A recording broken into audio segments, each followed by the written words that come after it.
yung kakulangan sa awareness, health awareness. The government should be prepared. At least may ganun sana sa Pilipinas para makakuha pa din sila ng benefit na magkaroon ng medication. May mga libreng gamot nga, pero hindi naman monitored. Kailangan namatay ka muna bago ka makakuha. Doon mas nagiging fulfilling yung buhay. Not because of the salary, but because dun sa fulfillment. Pag nakikita mo silang nahihirapan, parang hindi mo sila makita kung okay ba talaga sila. Kampante ako na ginagawa ko to kasi gusto ko to. Iba yung feeling kapag nakakatulong ka sa kanila. Anong impact yan sa tao? Parang wala naman, hindi naman nakikita.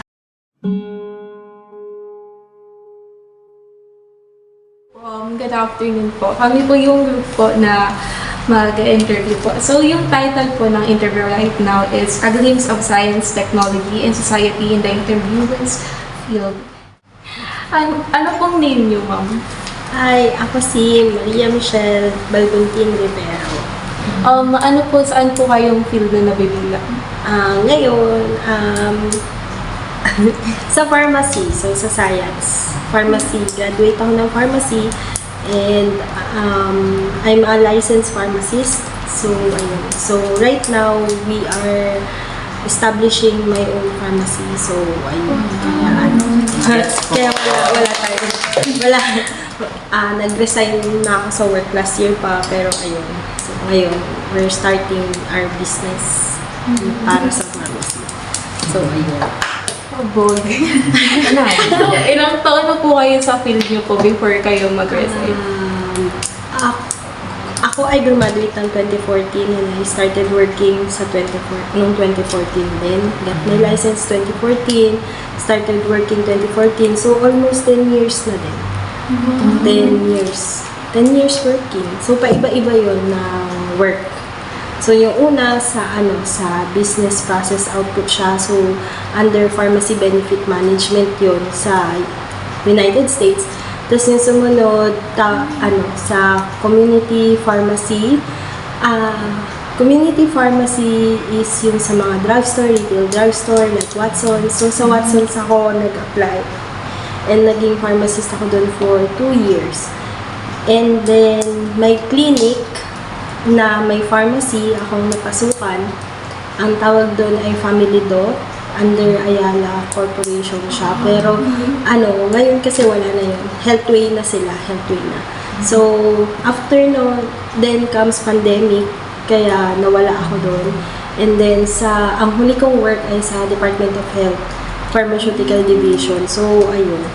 Doon naman, may, mga program within para sa government, tsaka sa mag-raise ng awareness regarding sa mga medicines, ganyan, especially antimicrobials or antibiotics. So, doon nakafocus yung work ko nun bago ako na-resign. And ngayon, ay naghahanda kami para sa business namin. Ayun. Good luck po. So, thank you. Yung first question po namin, lang po ng kaba. So, what is your most memorable moment in your life po?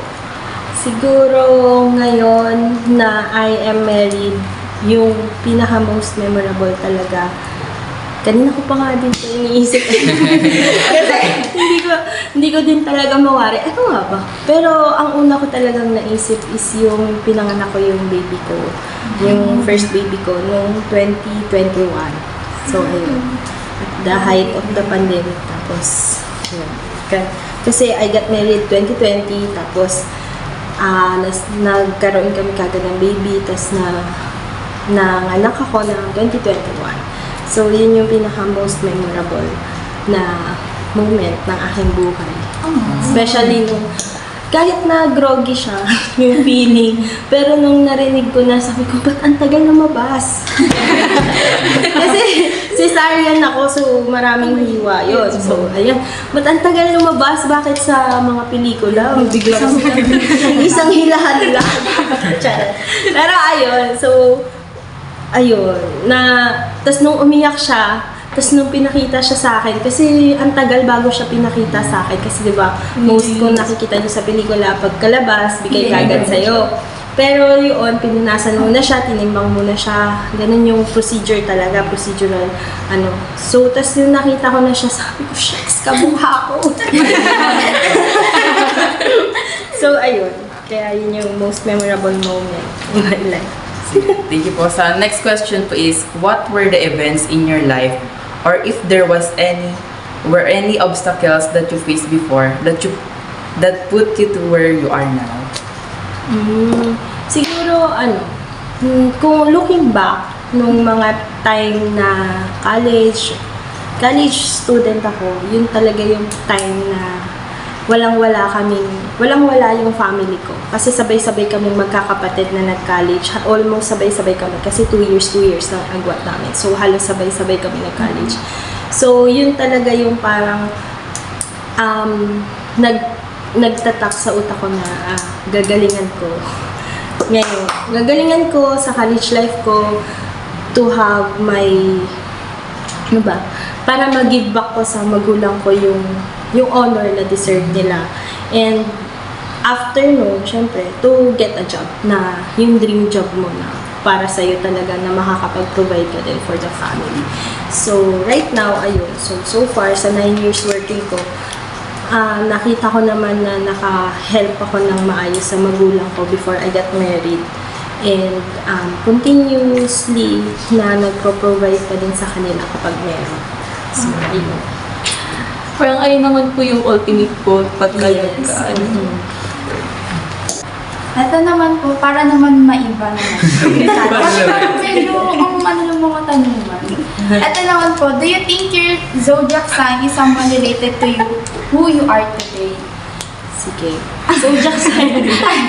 Parang Diba, zodiac sign is more on you are depending on your destiny. Yes, Na tinatawag based on the horoscopes or yung mga yung mga nababasa ng mga astrologers regarding your life. Pero since we are here sa church namin, I am confessing na my faith is bigger than those what they are declaring sa mga astrologers. So, I think mas bigger factor yung faith namin. Faith ko kung bakit ako nandito sa kinatatayuan ko ngayon. Kasi like what I said earlier, yung mga challenges sa buhay namin, kung hindi siguro nag-keep yung faith ng magulang ko na ma-survive namin yung lahat, yung tipong magi-give up sila na wala kaming pera, tas syempre and my faith din na makapasa sa mga scholarship, ganyan, bla bla. So ayun, wala siguro ako kung nasan ako ngayon. And ngayon na nagtatayo kami ng business, nakadepende pa din yung business namin sa faith ko and sa paniniwala ko sa Lord Jesus as Savior, Redeemer, and Provider ng lahat. Proceed na po tayo sa mga questions na anayin po sa STS. So, number 1 po, which of the following best describes you with regards to your chosen field?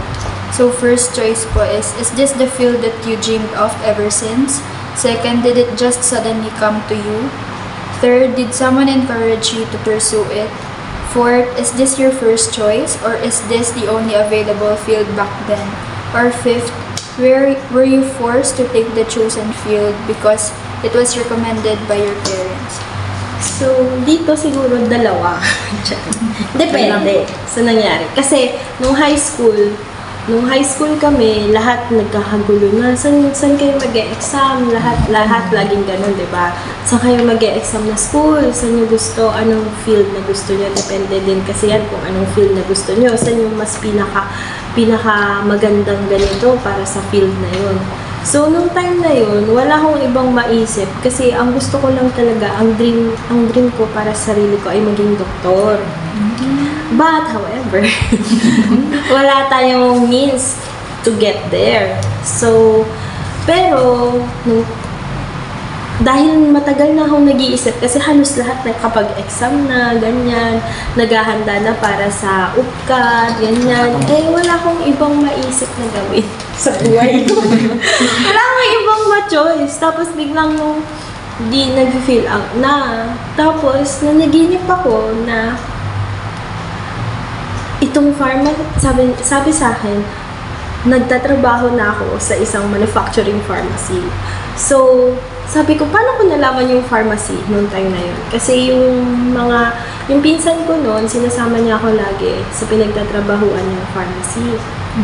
Tapos, mga bata pa ako noon siguro mga grade school pa lang ako nang sinasama niya na ako. Tapos kasi yung mama ko may libro din siya ng mga listahan ng mga gamot sa buong Pilipinas. Ang tawag doon ay PIMS, parang PIMS. Kasi galing siya nagtrabaho yung mama ko sa bookstore, sa lumang bookstore dati. So, ayun. So, nakakuha siya ng ganun. Tapos yun. Tapos, parang nagiging mas familiar ako kasi, kunyari, may nagkasakit sa amin. Yung mama ko, alam niya, bakit alam mo? Bakit alam mo? Nagugulat na lang ako. Tapos yun, niya, ayan no, basahin mo dito. So, ayun, naging incline ako dun sa part na yun. And then, nung nag-i-struggle ako, ano bang kukunin ko? Kung physical therapy ba? Kung pharmacy ba? Kung biology ba? Or what? So, sabi ko, sige, i-first choice na natin yung pharmacy after ko managinip. Kasi parang dread ako na ano bang gusto kong kunin? Ano bang gusto kong gawin sa buhay ko? Tapos sabi din, malaki daw ang pera. Wala nang patumpik-tumpik pa. Malaki yung pera pag nag-manufacturing pharmacy ka. Kaya ayun. So, dalawa yun. Is this the field that you dreamed of? Yes. And did it just suddenly come to you? Yes. So, parehas. Parang naging vision sa akin ng Lord na yung panaginip ko na ito yung i-go mo course. Up until then, hanggang ngayon, yun yung pinaka gusto ko.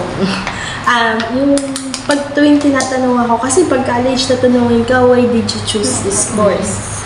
Lagi kong sasabihin, it suddenly came to me na pinakita talaga sa akin siya ng Panginoon na ito yung tahakin mong landas. Sa pangalawa naman po, what are the reasons that push you to pursue the field that you are into? As yung following up question po, are there any issues po that became your inspiration to pursue your chosen fields? And in terms of the current state of our society, what are the following societal issues that motivate you to compel and serve people? Ayun. So, yun nga, to continue dun sa sinasabi ko.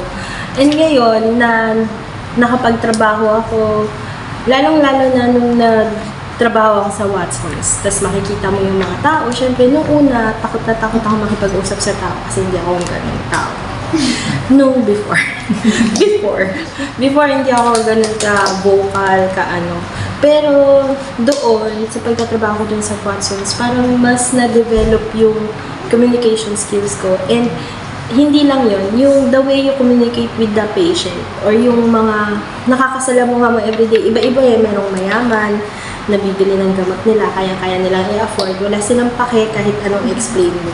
Pangalawa, merong mga senior citizen na super concerned sa health nila, yun yung mas nakikinig sa mga advices mo. Pangatlo, yung mga mahirap hindi naman mahirap, siguro, yung mga may hindi kaya na hihirapan sila bumili ng gamot, nangangamba sila na kung bibilhin nila hindi magkakasya yung pera nila or walang matitirang pera for them. So, ayun, yung looking back dun sa vision na binigay sa akin. Ngayon na nakikita ko na parang iba yung feeling kapag nakakatulong ka sa kanila.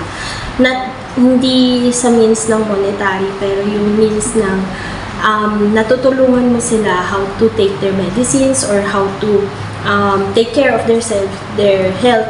Ayun, yun yung fulfilling dun sa field na yun kung bakit ko siya pinursue.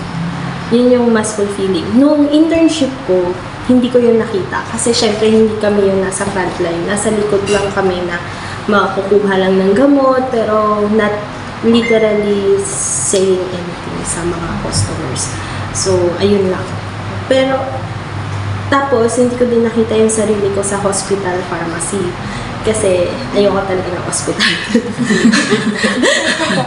Tsaka, nagna-night shift to na yung Tapos, yung sa manufacturing, ang lalayo kasi ng planta. So, yung pagpili ko or pagpursu ko sa community pharmacy or yung sa mga drugstore, yun siguro, yung makita yung tao na nagte-thank you sa'yo, na nag-smile sila, na may natutunan sila galing sa'yo. So, yun yung pinaka-fulfilling dun sa job na yun. And yung in terms of the current state of our society, ano ba yung nag-compel and serve, nag-motivate you to compel and serve people? So, ayun nga siguro, yung kakulangan sa awareness, health awareness ng mga tao, and siguro yung sa tamang pag-take ng mga gamot. Kasi, syempre, yung iba, bibili kasi yun yung sabi ng kapitbahay nila. Parang gano'n. Or yung iba, bibili kasi yun na yung nakasanayan. Like, yung sa mga, kunyari, kung kahapon lang kasi nagpalinis ako ng kuko, tapos merong pumunta doon na may, namamaga yung ingrown niya. So, na kulay black na. Kulay black na yung paa niya. Tapos, niresetahan daw siya ng tas naririnig ko yung mga tagalinis, ito ma'am, ibudbud mo na lang. So yun yung pinakamaling gawa. Gusto ko na sanang i-correct, kaya lang syempre hindi naman tayo bida-bida. Para nung umalis na kasi baka mamaya matakot pa yung kasi nakita ko din, so kailangan talagang i-surgery yung kanya. Kailangan niya pumunta ng medical procedure, so nakita ko din, kaya sabi ko parang hindi madadala ng gamot. Ayaw niyang ipakutkot. Kasi nga masakit daw, sobrang sakit. Di kailangan niya ng anesthesia para mamanhid. So, ayun. Siguro yun yung pinaka-main goal na kaya din na pumasok sa Department of Health last time kasi nakita ko na yung division na yun, mainly, ang main purpose niya is to raise awareness sa mga tao regarding sa mga gamot, even sa generic medicines, and sa mga antimicrobials. So, yung third question naman po is, what are your thoughts naman po with regards to hoarding medical supplies during the time of pandemic? I think, as a way of protection sa sarili nila. And it's okay. Okay lang for me. Okay lang for me kasi ako din nag-hoard. Hindi naman, kasi yun na lang yung katangi-tangi nilang nalalaman para maprotektahan yung sarili nila. And hindi natin yun masisisi sa kanila kasi wala namang ibang gamot. And hindi natin alam kung ano yung sakit na yun. Pero sana yung nangyari is the government should be prepared sa kahit anong calamities or health pandemics, ganyan. Ayun, dapat yung maging prepared yung government. Hindi yung mamamayan nila yung bigla-biglang mawiwindang na mag-hoard. So, dapat meron silang plan and everything. And ngayon, bago ako umalis ng department ng DOH, so kasama yan sa mga naka-line up na mga batas na isasagawa. So, next po is, what are your thoughts with regards to those medical professionals here in the Philippines that migrate to another country despite knowing the situation of the country's medical field? Sa totoo lang, as a third world country, hindi ma-fulfill ng isang medical professional kung ano yung gusto nilang ma-fulfill sa sarili nila kung hindi nila mararanasan yung ibang bansa. Kasi sa ibang bansa, iba talaga yung culture, iba yung health culture nila doon, iba yung pagpapatupad nila sa health. Magugulat ka, may ganito sa ibang bansa, ba't dito sa Pilipinas wala? Kasi sila may kakayanan sa ibang bansa. So doon, mas nahahasa yung skills nila. And pagdating dito, sa Pilipinas, kung babalik man sila, sana ma-i-apply nila. Pero ako, I am not against their decision na umalis sila kasi it's for their own good. Kasi kung malalaman nyo lang lahat ng mga kalakaran sa mundong ibabaw, sa government, kapag nagtrabaho ka sa isang hospital, yan, para talaga silang kawawa, especially nurses. Hindi natin yung maano. Pero syempre, minsan may inis ka sa mga nurses kasi sila yung nagsusungit. Pero hindi natin sila masisisi na, ay, ba't sila nagsusungit? Kasi first, they are swamped. Second, swamped sila sa mga load ng patients, ganyan. Pangalawa, siguro hindi sapat yung sahod nila sa pagod nila. Pangatlo, siguro, may sarili din silang personal issues with their family na nadadala sa work. Di maiiwasan. Kasi syempre, paano kung may sakit din pala yung anak nila, tapos nag-aalala sila, tapos nag-aalaga sila ng iba. So, ayun. So, kasi sa pharmacy naman, sa pharmacy side, sa mga hospital, dun lang sila sa, sa pharmacy area. May iba na pumupunta sa clinic na nag-check ng mga patient, nag-patient counseling, nagbibigay ng instruction sa mga patient. Pero, ayun, yung sa mga nurses, mga orderlies yung mga katulong ng nurses na mag-take care sa mga patient. And yung sa mga doctor, so ayun. Ang lang talaga dito, sabi nga, kapag doctor ka, ikaw yung nasa taas ng food chain. Kapag nurse ka, nandun ka sa ilalim lang. So, hindi natin sila masisisi kung gugustuhin nila na umalis para sa ikagaganda ng buhay ng pamilya nila or sa ikakagaling din ng skills nila. Thank you po. Next question po is, did you encounter challenges in adopting technological advancements in connection to your field? And for the follow-up question po is, what were the struggles and how were they overcome? Ngayon siguro kasi, yung dati, nung college pa ako, nung pinag-uusapan yung regarding sa pharmacy law, ganyan. So, wala pang law na naghihinder sa mga establishments na magbenta ng mga antibiotics kapag walang reseta. So, ngayon, nagkaroon ng pharmacy law after namin graduate ng bagong pharmacy law. Nandun na lahat na magkakaroon ng parang electronic medical system or records na makikita na din doon ng dapat magkakaroon yung bawat pharmacy dito sa Pilipinas ng ganon. So, dahil mahirap lang tayong bansa, hindi makayan-kayanan or hindi din masuportahan ng ibang politician or although nasuportahan naman politician kasi napasa yung pharmacy law, pero yung tipong magkaroon ng budget to have that. Kasi importante na magkaroon ng patient medication record, patient medication profile sa kanila sa isang pharmacy. Kasi paano kung kunyari, may mga bumibili kasi na pabili nga po nung gamot na pang high blood, yung kulay pink, laging ganon. Kung mapapanood nyo si Archie Larga sa TikTok, yan. Talaga, ganun na ganun. Sobrang true yun talaga. Na paghuhulain ka nila talaga, ano po ba talagang iniinom mong gamot? So, diba? So, kung merong ganun na patient medication profile talaga na pwedeng ma-share, actually, meron ng sa DOH, merong drug price na yung para makita yung drug price at sa bawat retail store. Tapos kung lumagpas sila sa standard retail price, is questionin sila. Bakit yun nagawa? Bakit why not sa mga medication profile? Pero kasi dyan din papasok ang Data Privacy Act pagdating sa mga data ng pasyente, kasi pag na-hack yung isang ganun, liable ang lahat. And hindi kaya ng gobyerno natin. DICT pa nga lang na-hack.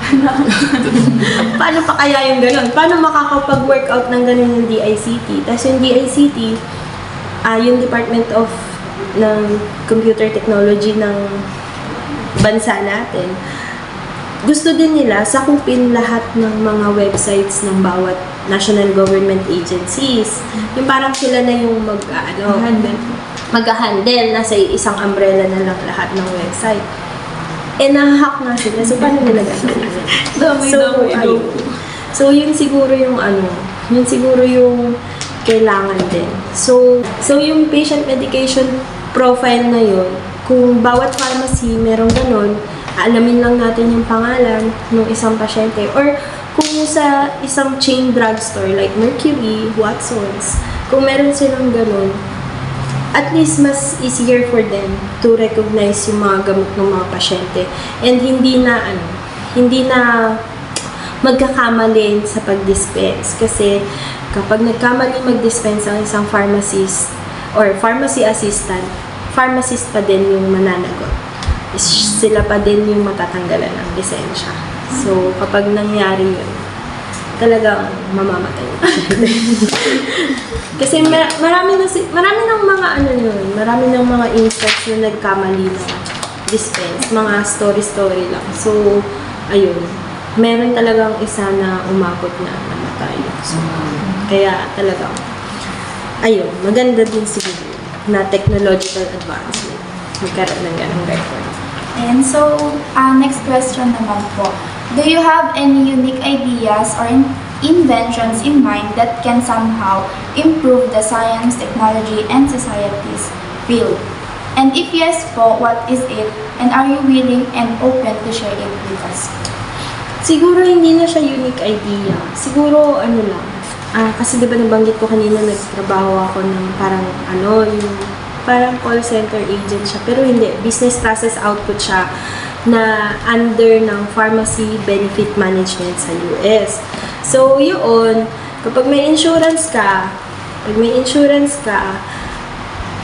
makakakuha ka agad ng gamot, nalilimit in terms of sa pagkuha dahil ito lang yung sinabi sa'yo ng doktor for this month. So, kailangan niyang bumalik sa doktor if kailangan niya pa mag-refill ng gamot. So, may ganong system sa US. Sa atin kasi wala. So, siguro kung i-adapt natin yun dito sa bansa natin, at dahil meron din naman tayong PhilHealth, and yung PhilHealth, dati, ganun din yung gusto niyang goal.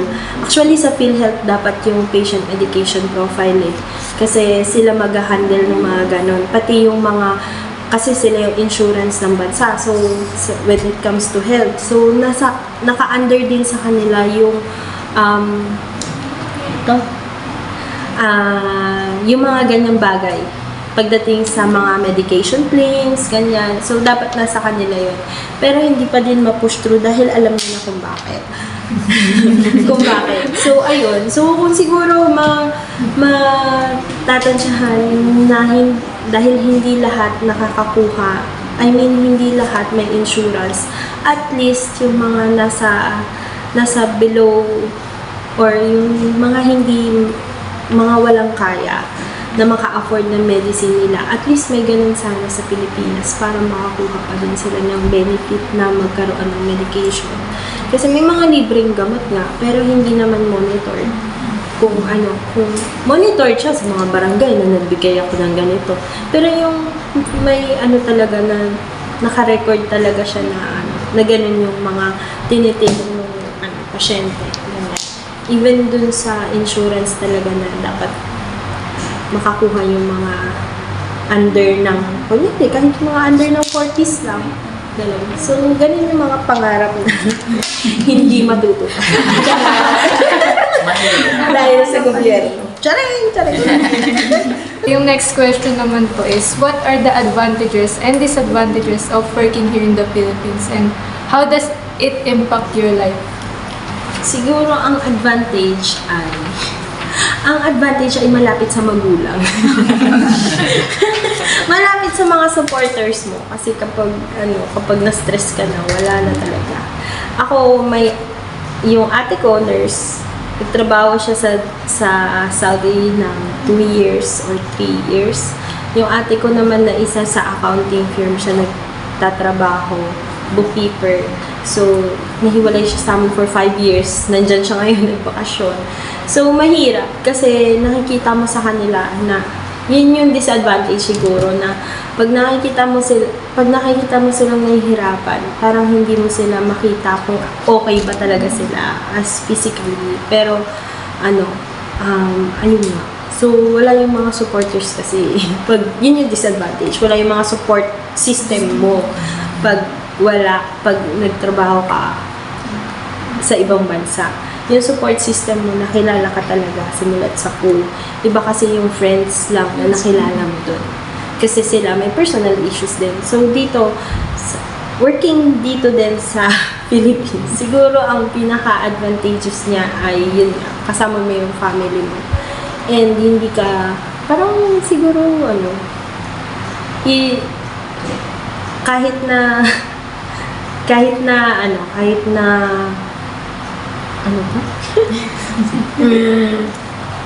kahit na mapapagod ka sa trabaho mo, at least at the end of the day, may uuwian kang mas masaya yung feeling.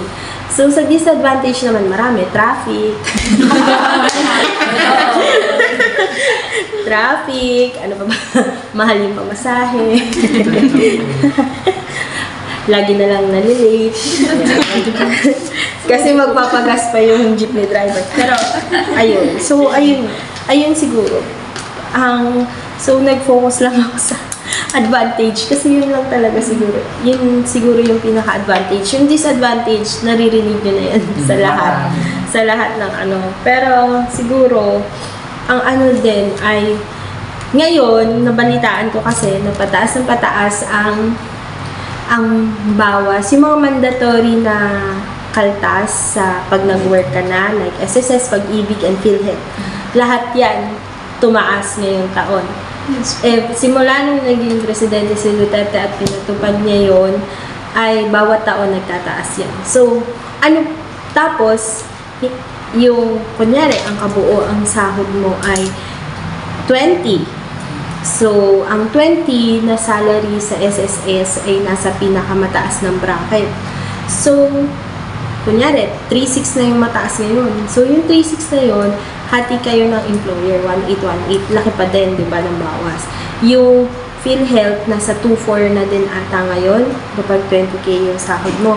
Tapos, hati pa yun, cut off. Pag-ibig, 200 lang. Pero, ayun. So, dun yun sa tatlong mandatory na bawas, plus tax pa, yung 20,000 mo, dun magbabase yung tax. So, malaki pa din yung kaltas. So, sa hirap ng buhay ngayon, yung 20,000 na sahod mo na dapat aasahan mo, 10,000 kinsenas katapusan, wala ka ding kasi napunta lahat doon. Napunta lahat doon yung sahod mo. And parang hindi pa magiging sapat. Yun siguro yung disadvantage. Tapos, wala pang benefit talaga na makukuha ka as a person. Dahil kailangan namatay ka muna bago ka makakuha. Kailangan nagkasakit ka muna. Kunyari, yung PhilHealth, naranasan ko yun. Nakunan kasi ako, tapos sa ospital, kailangan buo pa yung bayad ko bago ako i-discharge. Ang saya-saya talaga. Sabi ko, ano ba naman to? Nagbabayad. Parang kompleto ka naman ng taon, kaya lang yung 2022 hindi ka kompleto. Yung 2023 kompleto ka. Bakit hindi pa ba yung sapat? parang ganun talaga. So, ang nakikinabang lang kasi sa PhilHealth claims ay ang hospital kasi sila may mataas na So, ayun. Yun yung mga hidden chorba. So, yun siguro yung disadvantage kasi wala ka din talaga. Oo, sige, sa SSS makakapag-loan. Pero, yung loan, babayaran mo din. Gamit yung sahod mo. So, wala pa din. Parang ganun. Yun lang yung benefit nung sa SSS na maganda. Nakakapag-loan ka in advance. Pero ikakaltas pa din sa sahod mo on top of the premium na binabayaran mo. So, yun siguro yung mga disadvantage na dapat siguro mas ma-work out ng government or ng employers. Or para mas maging mas maging kaakit-akit yung trabahong papasukan. Yun yung disadvantage din.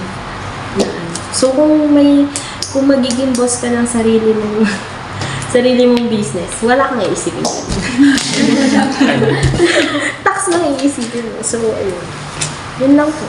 Yay, second to the last. Ayun po, considering the relatively low salary in your chosen field here in our country, have you ever thought of giving up or switching careers?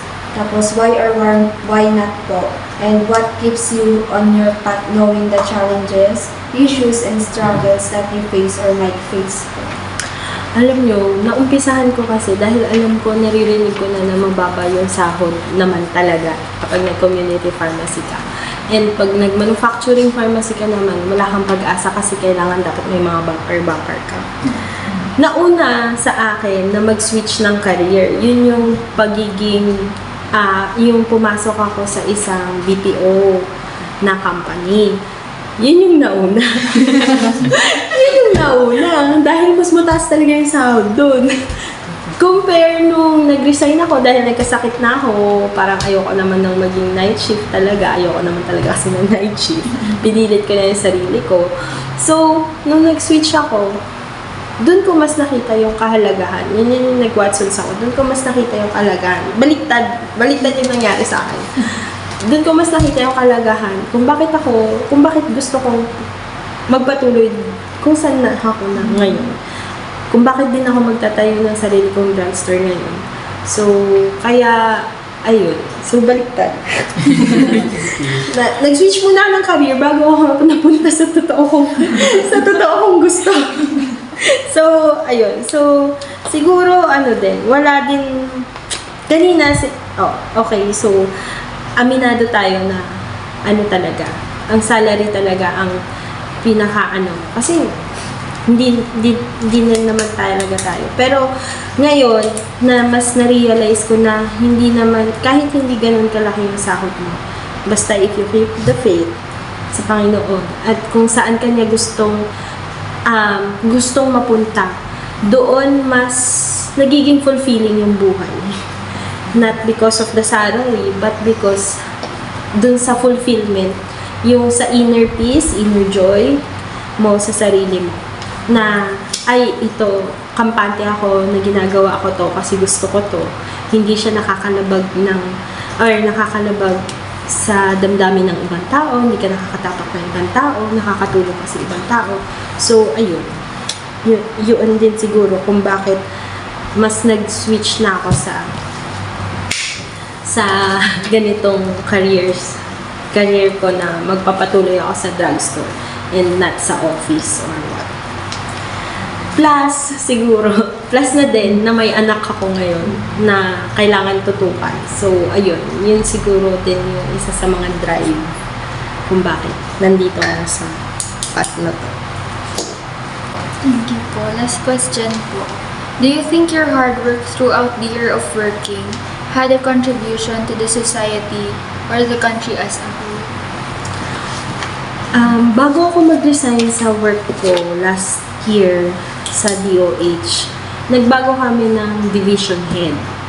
Tapos yung division head, since bago lang siya dun sa lagi niya kaming tinatanong, anong impact niyan sa tao? Parang wala naman, hindi naman nakikita.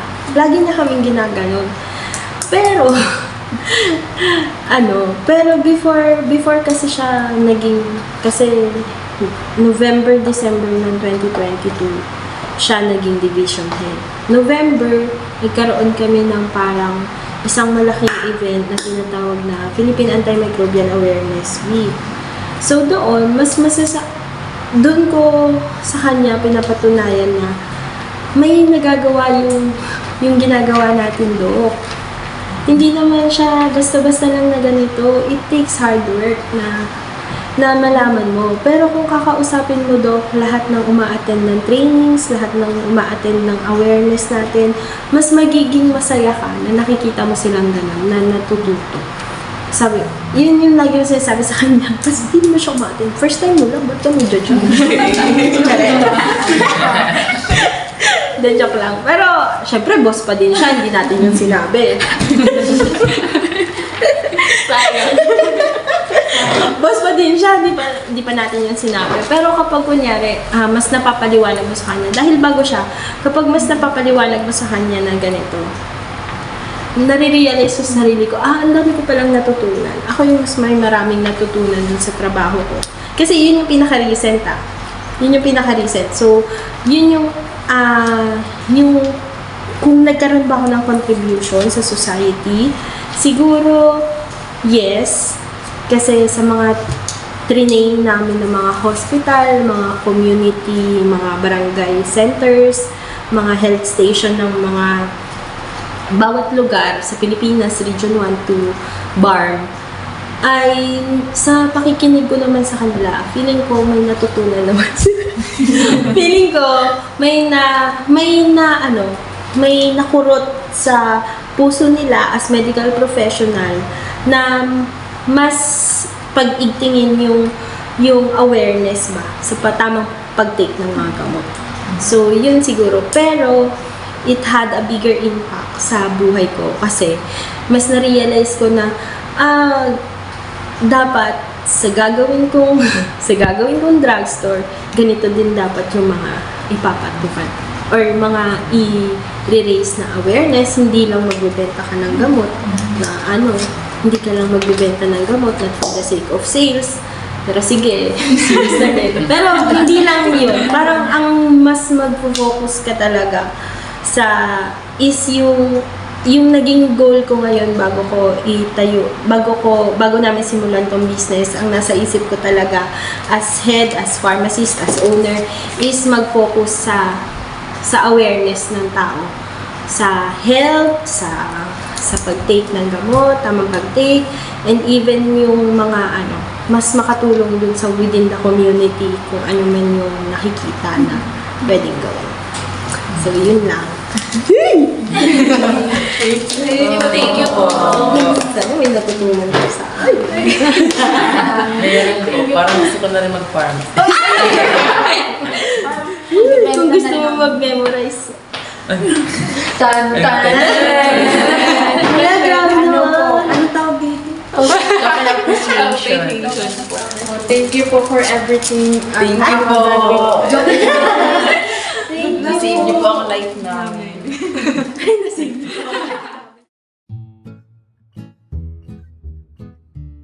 Kasi di ba yung una doon, gusto ko yung dun sa technology na ina-apply niya. Sinasabi niya doon na magkakaroon na ng profile with regards to every patient. Kaso nga lang, ang iniisip ko, pag hinak din, yung gaya ng kay ate, na pag hinak, lalo na yung sa mga, for sure, i-hack nila yung patient profile ng mga nasa government. Kasi di ba usually, ayun naman talaga yung target. Para may ilabas yung bako, ganun. Kasi di ba yung iba tinatago na may sakit, para para hindi sila target.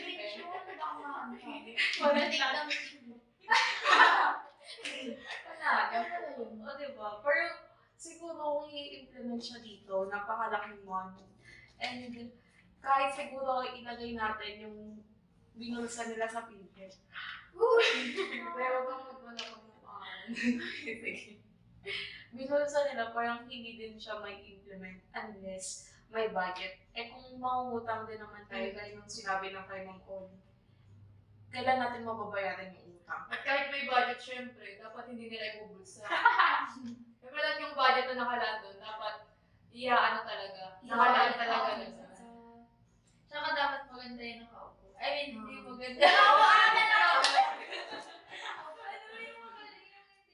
Sigurado. Walang bahid ng Corruption. Uy, kilala ko yun. Tapos may transparency. Ay! Kilala ko yun. Di ba?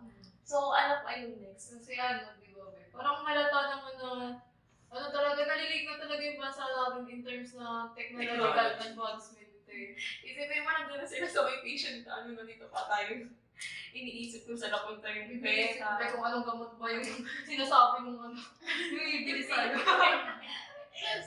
Tapos napapansin nyo, yung iba parang, like dun sa mga mayayaman, gaya nga na sinabi ni ate na hindi sila nag-aas na diretso kung ano yung Ibigay. Oo, ibigay. Kasi may pambayad na sila. Bayad ng bayad. Pero kapag mahirap, parang sinisigurado nila kung mag-ibig na yun, nakakagaling. Kasi nga, yun lang yung budget nila na ano, parang yun lang. Yun lang kaya. Saka feeling ko din, usually nagtatanong din siguro sila ng alternatives ng mga Yung mas mura. Oo. Kasi parang kung bibilihin man nila usually yung mga branded, parang wala na talagang matitira. Tapos minsan daw, parang may nakita kasi, may nabasa din kasi ako doon na iisa lang talaga yung point ng dalawang yun. Parang mas matagal lang kung epekto atin sa generic. Ganun. So, hindi din natin sila masisisi if ever na magtanong sila ng ano, talaga farther. Alternative. Yes. Tsaka ano din, di ba yung sa mga, yung mga minsan yung mga walang pera na pabili, na bibili ng gamot. Minsan, hindi na sila bumibili ng gamot. Tapos parang, ang ginagawa na lang nila, herbs na lang yung ginagamit nila. Na, kunyari, kahit parang ang layo naman, kunyari sakit mo, diabetes, tapos ang inom nila. Ano? Bayabas. Parang gano'n talaga. Alam mo yung sa mga tuli, yung ano, yung gano'n. Hindi mo lang Kasi sila antibiotic. nagsisite. Yun Hindi nga. mo ano talaga yung ano, budget. Kasi nga, Tapos kasalanan. sobrang mahal pa ng ano, ng gamot. Ayun na nga. Tapos, yung isa din, one thing na napansin ko kay ate is yung passion niya. Yung love niya dun sa pag-ano niya. Kasi, Kasi gusto ka na niya sa field niya. oo. Kasi di ba parang napansin mo, all of the sudden lang siya. Or sudden thought lang siya na, ay, eto, Ay, ganito. napanilinig pa. Napanigiging pa niya lang. Di ba yung sabi nga niya sa Santa na magkaiba yung faith pati yung destiny? Di ba parang ayun talaga yung faith na parang sa kanya. Tapos magugulat ka na kaya niyang, minahal niya yung ginagawa niya. Hindi dahil sa pera or something, kundi dahil sa mga people. Gusto niya Mas- ma-serve. Gusto niya. Parang yun yung passion na parang wala dito sa Pilipinas. Kasi parang makikita natin na usually yung iba nagsiserve for the money. Hindi dahil sa kinakailangan ng mga tao. Hindi dahil sa kinakailangan sila kaya sila nandun. Dahil sa pera. Dahil sa pera talaga. Usually umikot. So bakit parang wala kami pera? Ay, wala yung Gawin person. So ano na, sa inyong dalawa? Siguro yung sa akin, yung kaya din siya nag-resign. Tapos pagawa na lang siguro ng sariling pharmacist niya.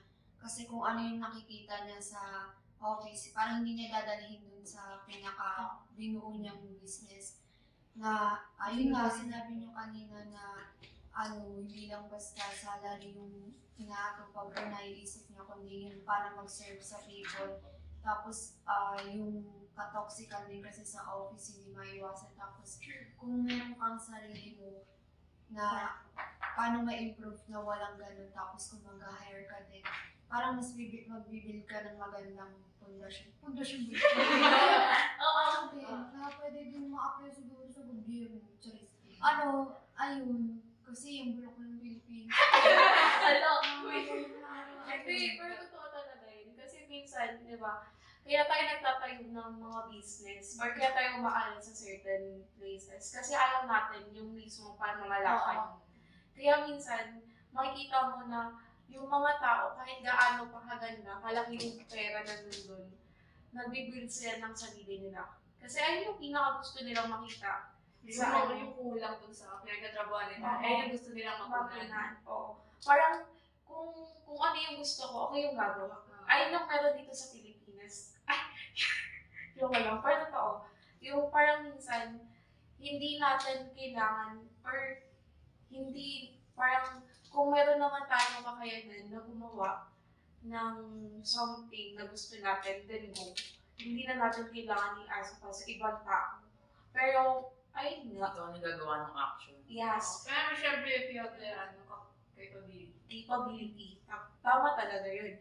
Tapos yung iba pa, pero kung alam naman natin na yung sa ibang tao, walang kakayanan, then go. Diba? Kasi nga yung, ayun naman yung pinaka-goal natin dito, magtulungan. Tapos maging comfortable yung tao. Or mabigyan natin yung mga tao nasa under natin. Hindi lang yung tayo lang iisip natin kung paano mag-prepare ng pera, kung paano mag-google or whatsoever. Yeah, kaya na. Tsaka dun sa parang sa school kasi natin sa PUP, parang pinapakita sa atin yung ano, kung ano yung nangyayari sa labas na mas maging aware tayo. Kaya nga di ba parang gusto na natin mag-revolution. Tapos ano ba yung gusto ko rin yung sinabi ni Ate Michelle na ano, yun nga yung mag-provide ng gamot kahit sa walang mga may kaya. Yung hindi lang bawat barangay, kundi parang ano, yung sa ano nga, kahit konting tulong lang sa mga nasa labas ka na mayayaman. Siyempre yung, ay mayayaman, mahihirap. Ayun. Kasi ano, ayun nga, kailangan din na, ano yun, ma-record ganun, o kaya, hindi ko, ang hirap kasi kung paano mababawasan dito yung, ano, yung mga poverty na, yung ganun, tsaka corruption. Tapos ano pa ba? Yung ayun. Mas ano lang ka nang bigay na ako sa 40 kasi kasi last time, parang si tita kasi, yung gamot niya kasi is, parang mga nasa 1,000 na. So, 2 to 3K. Tapos, nag-try siyang mag-ask dun sa dun sa namin, parang may hinihan siyang tulong na ni-recommend. Ang sabi, wala daw silang pera. Wala daw silang fund for the year na, or ubus na daw talaga. Tapos parang magkakaroon lang din ata sila ng pag-election na gano'n. So, bababaw. Oo. Tapos last time, parang alam niyo yung binalita sa TV na yung nagpapapirma. May nagawin sa amin.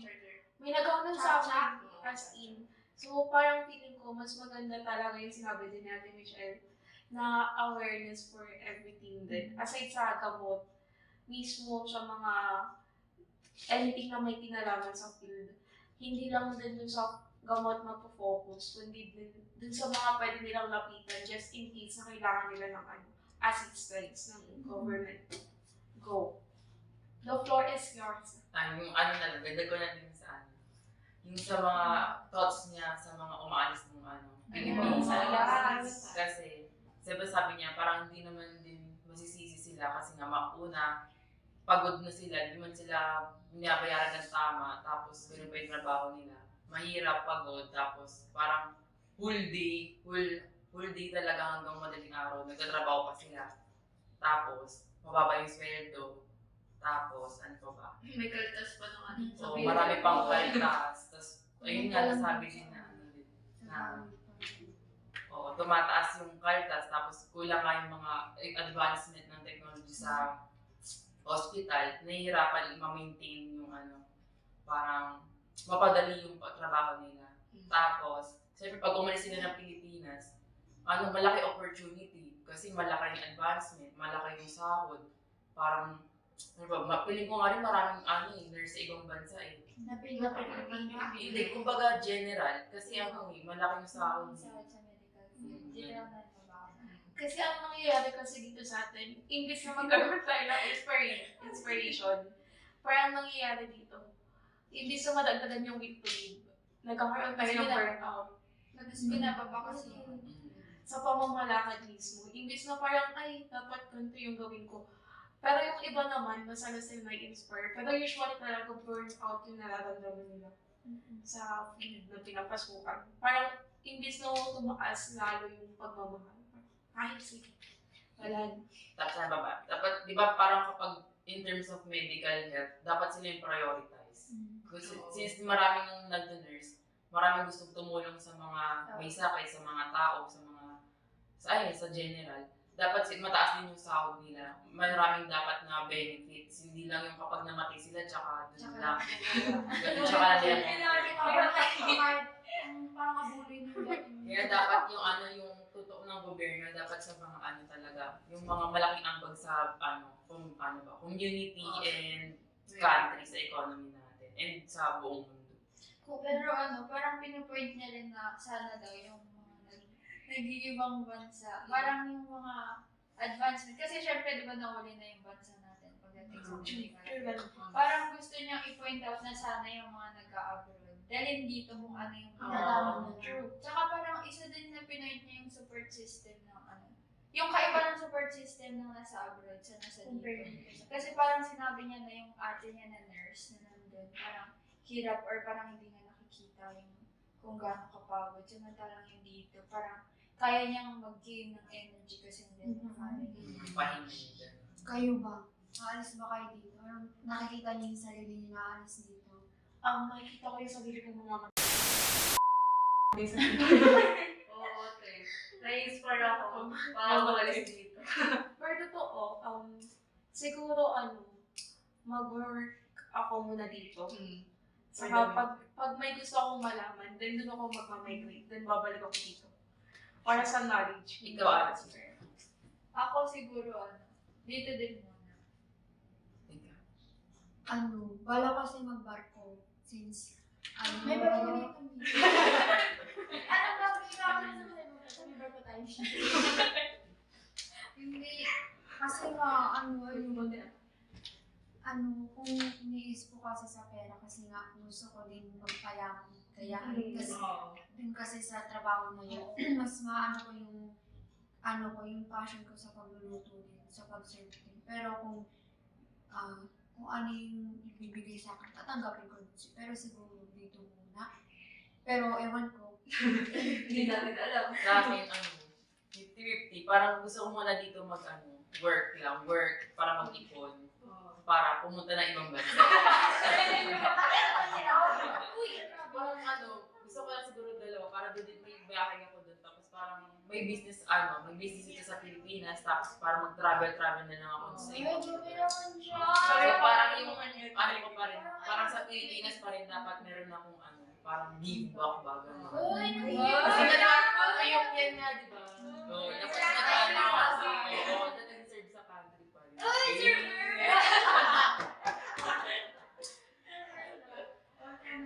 Siyempre ito muna. Tapos pag nakaipon na ako, siyempre alis na tayo. ka lang sa diba? Oo, mismo eh. Tatayo ako ng business, siyempre. Get one surplus ba? Camera shop. Okay lang yung ganyan.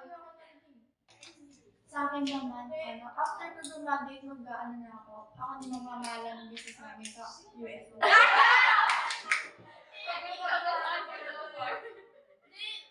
Siyempre, dito muna ako dahil kami ay mula sa salat na pamilya. Kailangan ko ngayon, hindi pa kahirap sa mga, basta mag-tatrabaho muna at lalaki. Sa kabilang bahay. For the last question of the day. So, tingin mo, ano nagagawa ng passion sa isang tao para magpatuloy? Passion siguro, kung gusto mo talaga yung ginagawa mo, parang kahit ano man yung, kunwari yun nga, kahit maliit yung sahod, kahit na mahirap or parang nakaka-drain siya, kung gusto mo. Gusto ko talaga. Ikaw na. Lagi kasi din turo sa amin ni Daddy na kapag hindi ka na masaya din sa isang bagay, or yun sa work mo mismo, dapat alis ka na kasi ikaw din yung magsasabi. Totoo yun. I mean, parang minsan sa ibang household, turo nila is pumunta ka doon sa pinaka. Kung saan ka nakikita ka.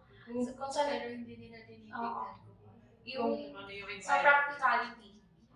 Hindi sila sa practical tumitingin na knowing na Ang sabi nila, may iba pa. malaki ba tao dyan? Oo. Kita ka ba dyan? Kayaman ba tayo dyan? Pwede naman sinasabi na, okay ka lang ba dyan? Kamusta ka kaya dyan? Magiging ayos kaya yun.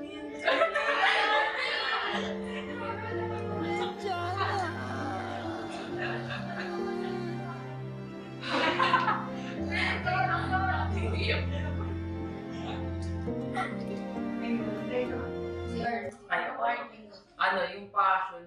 Di ba natapos ko to sa report ko nung sa OOS. Kasi kapag yung passion, di ba, pag gusto mo isang bagay, i-pursue mo. Kasi ayun yung interest mo eh. Tsaka yung isama ko na rin yung kapag nag-business ka, dapat yung gusto mo, tapos dapat nakakatulong pa rin sa community nyo. And kapag business nga, dapat hindi lang siya for profit or sales. I mean, kasama siya dun, pero dapat yung malaking part is common good for the everyone. Tama. Perfect ha! 10 over 10. Thank you, ate. Siyempre, gagawa ng passion na i-inspire tayo na gawin yung lahat ng bagay kahit mahirap na para sa atin. O kunwari, passion natin na ano talaga. Wala ko passion. Iniibi na sa buhay. Kasi kung may business ka, and passion mo talaga yun. Parang gagawin mo lahat ng bagay para lang, ayun, ma-push yun. Magawa mo yun. Oo, yung goals mo. Parang ano yun. Motivate ka talaga dahil may passion ka. Ay, perfect niya. Yun yung answer ko.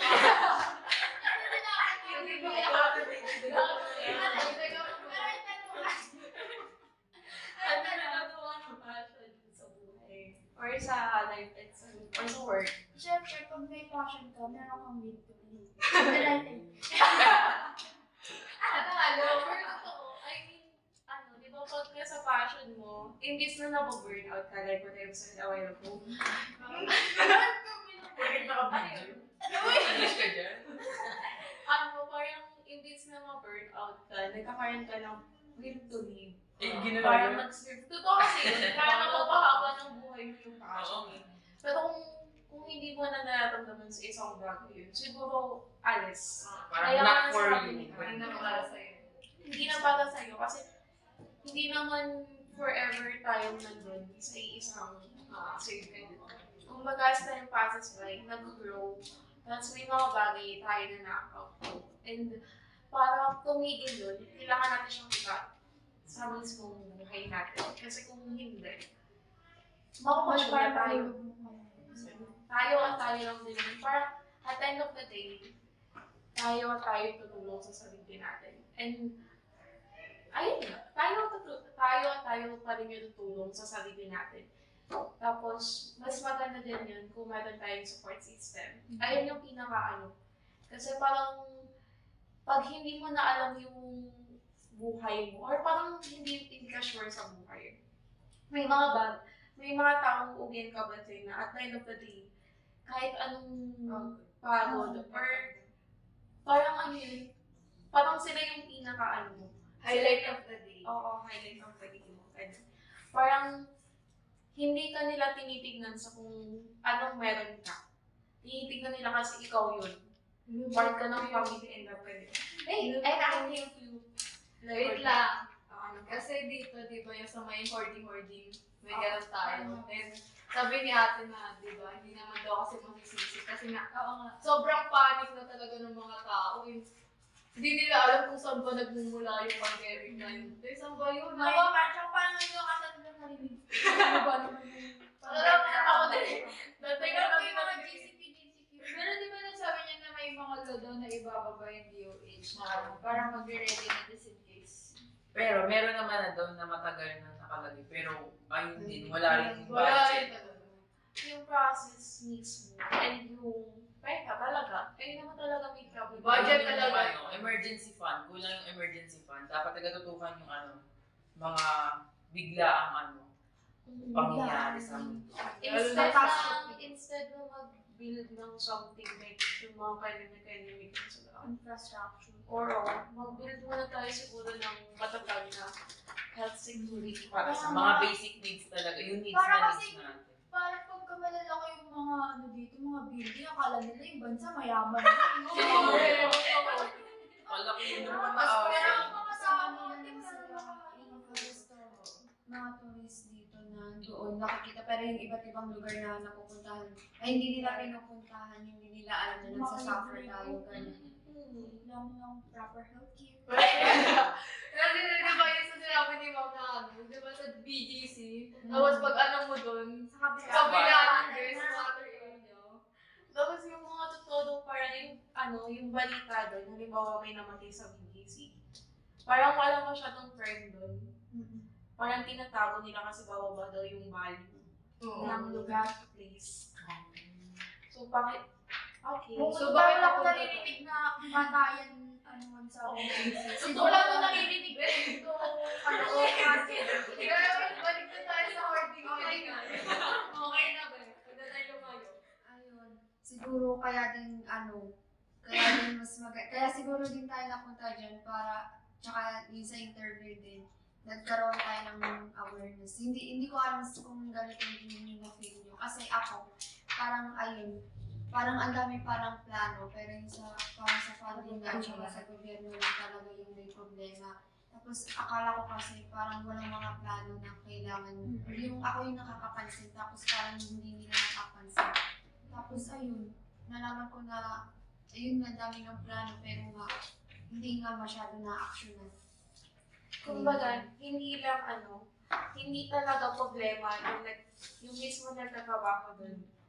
Kumbaga, sila talaga yung nagpo-push para hindi. Sila yung nagpo-push para mapabuti. Kaso nga lang, kulang talaga yung pag-shed ng light. Support. Yeah. So, yung balik parang more on government yung kailangan dito. Kasi pag kulang ng support ng government, hindi pinapansin. Parang kaya naman din kasi ng mga medical professionals dito sa Pilipinas na maangat yung medical field. Kaya lang, kulang ang support sa mga secretary. Tapos sabi rin ni Sir Sandro, di ba, kung maganda nga yung idea mo or yung gusto mong gawin para sa kakabuti ng lahat, kung wala kang fund or budget, or walang mga tulong ng iba, talagang walang mangyayari, mahirap magawa ng yung mismong product ng gusto mo. True. So, kulang tayo ng execution. Ito po yun. Ilan kaya yung mga pending na project mo? Tapos ilan kaya yung included at pinasura nila para Paano kaya kung lahat ng mga nakapila nun, ayun pala yung sagot para mas mag-grow pa yung country natin. Para maalis tayo dun sa areas na third world country. Kasi ayaw yung Ayaw nila na tawag third world country. Global Di ba South. mahirap lang yun? I like the term. Dahil sumama po yung government sa pera. Dahil yung pera, dun sa Paano kaya kung lahat ng mga nakapila nun, ayun pala yung sagot para mag-grow pa yung country natin. pinakakulang talaga is government budget and support. Kaya At saka, kung gusto mo talaga yung ginagawa ko, parang kahit lalo yun yung kahit maliit yung sa parang makakalik. Kung sa science, di ba yung sinabi nila, pharmacies daw, I mean yung, wait lang